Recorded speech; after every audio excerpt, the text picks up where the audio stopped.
Assalomu alaykum, bizni YouTube'da kuzatib turgan aka-uka opa-singillarimiz. Sizlar bilan men Hasan, sizlar bizni Hasan Musofir TV YouTube kanalimizda kuzatib turibsizlar va yonimdagi Asr vaqti kanalining admini Bezot akam bo'ladi. Bezot akam bilan bilasizlar, ko'pchilik taniydi. YouTube'da 140 mingdan ziyodroq podpischiga bor. Saxirvada sizlarga video chiqarib kelayotgan edi va dokument masalasi, dokument to'g'risida qanday qilib sim karta kuydirmay, qanday qilib sim karta olish bo'yicha, qanday qilib patentga topshirib, qanday turdovoy dogovor u video bilan qilish, hamma yo'l yo'riqlarni sizlarga video qilib ko'rsatib kelayotgan, xalqimiz xizmatida yurgan Bezot akam bilan turibman.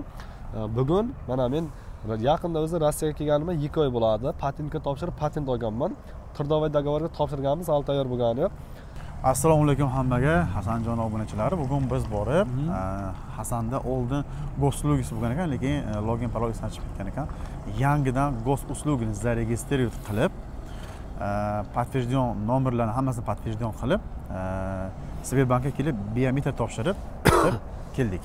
Mana aka-ukalarimiz mana shuncha ishlar qilib keldik Bezot akam bilan. Patent olgandan keyin turdovoy dogovorga topshirib qo'yib, prosta yurish kerak emas.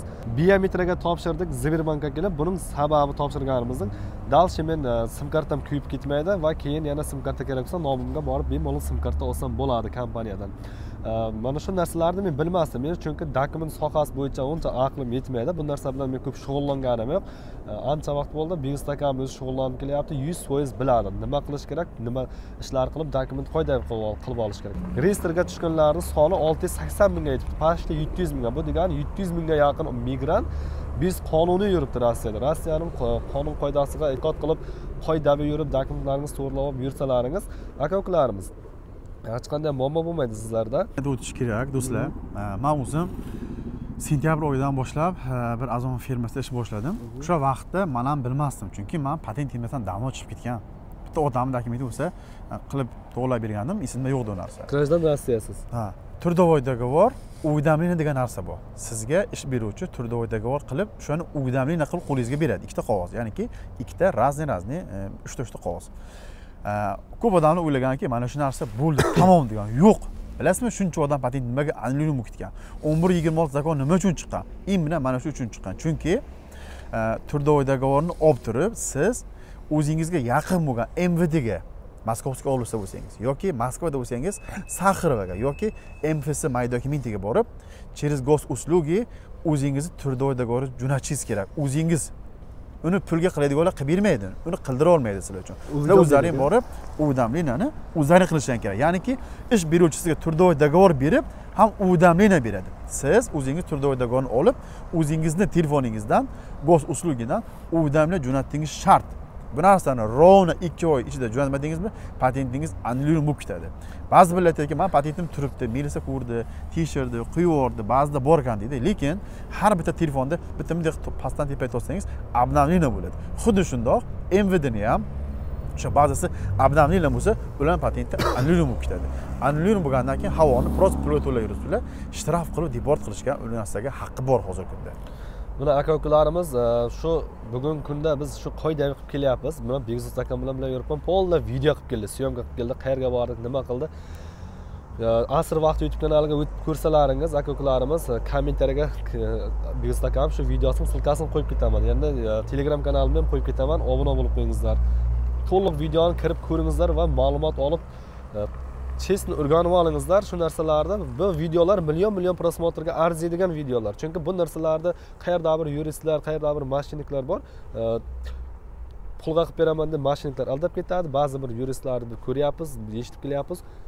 Mana shu sizlarga berayotgan informatsiyani 5 ming, 10 ming rublga 20 minut, 15 minut vaqtini ajratib informatsiya beryapti. Bunday narsaga pul sarflamasdan mana shunday videolarga like bosib, chiroyli kommentariya qoldirib, obuna bo'lib qo'yingizlar va kuzatishda davom etingizlar va musofirdagi yurtda yurgan har bir musofir aka-ukalarimizga, opa-singillarimizga kerakli mavzular.